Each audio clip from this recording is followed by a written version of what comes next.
The newly released FFAR-1 is an assault rifle from Black Ops Cold War. It was known for being an easy-to-use AR with a really fast fire rate. Well, similarly to all weapons that came from other games, we usually keep their characteristics from the source, like the Kilo, the MAC-10, or the Fennec for example. Its direct equivalent is the M13, but instead of comparing the FFAR to the M13, today we're gonna put it in perspective against the other top meta weapons. FFAR-1 has the fastest fire rate among the assault rifles in the game right now with 910 RPM. In comparison, an MSMC has about 920 RPM, and the M13, which is its direct equivalent, has about 880 RPM. It's a 5-shot kill weapon with a potential 4-shot kill if you're able to hit 2 chest shots out of 4, or if you hit the head once. After its second range, which is about 20 meters, without range boost you cannot 5-shot kill anymore, and it drops to a 6-shot kill unless you're able to hit 2 headshots out of 5, which won't happen unless you get lucky. It has bullet speed, and boosting it a bit can be a good thing. Its overall mobility is kinda basic for an assault rifle, and it's close to what we see on a Kilo. The really interesting part is it was known for being easy to use on Cold War, and well, the flinch is pretty low with a 0.66, and most importantly,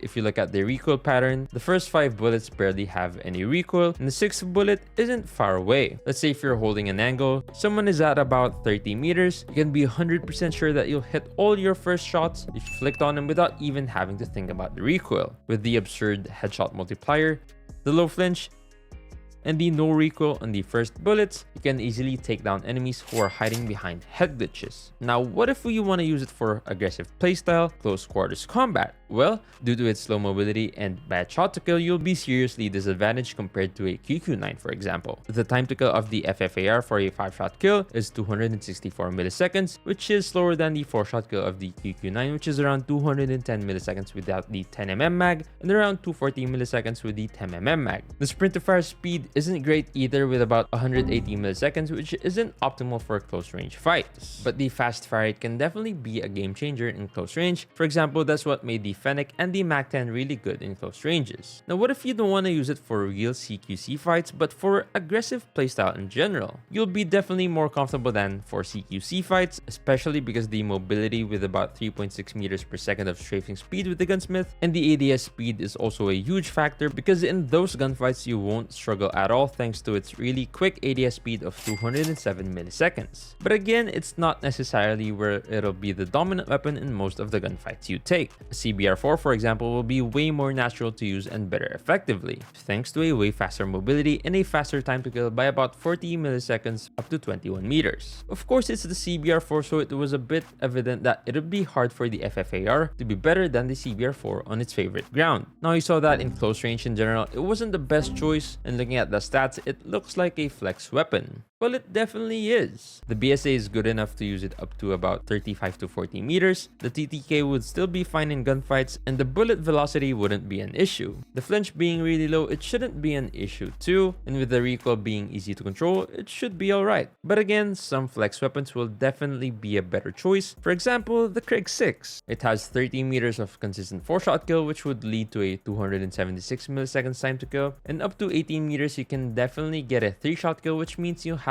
184 milliseconds of time to kill. The Krig 6 has similar stats to the FFAR, but it's the time to kill which really makes the difference here. But somehow, thanks to the fast fire rate of the FFAR and its pretty low recoil, you might be able to win gunfights more often than expected against Krig 6, but that is only in the first 2 ranges of the FFAR. After that, the Krig keeps a really good time to kill thanks to an infinite 5-shot kill, where the damage of the FFAR just falls off. Now, if you want to use the FFAR for a passive playstyle, that's where the biggest advantage of the FFAR comes in. It is its capacity of being able to laser someone thanks to its recoil. But against a Kilo, for example, the time to kill difference would be just too big to be able to do anything. And for passive playstyle, of course, we need way more BSA than what the FFAR can offer, so it's definitely not how we should use it. But there is one thing it is good for. You can shoot some bursts, and it'll easily hit because the first few shots don't have recoil, as I mentioned earlier. Lastly, if you want to play it for ultra long range, like above 40 meters, well then I can only recommend you to switch to a UL736. The FFAR after 42 meters will most of the time kill within 7 shots, or which makes the time to kill pretty slow, and to add to that, the BSA will not be accurate enough. It's not how you want to use it at all. On the other hand, a UL will be pretty easy to use because at this range, it will be able to 4-shot kill, and you can put on disable, which makes the tracking easier, especially for those long-range gunfights.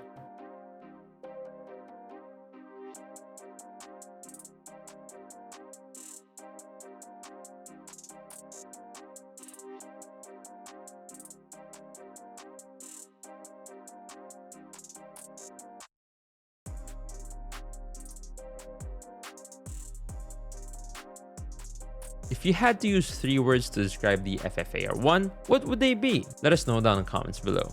I'll start. M13, but better? One of the best gunsmith builds for Season 5? You can get them all right here. Thanks for watching, and I'll see you on the next one.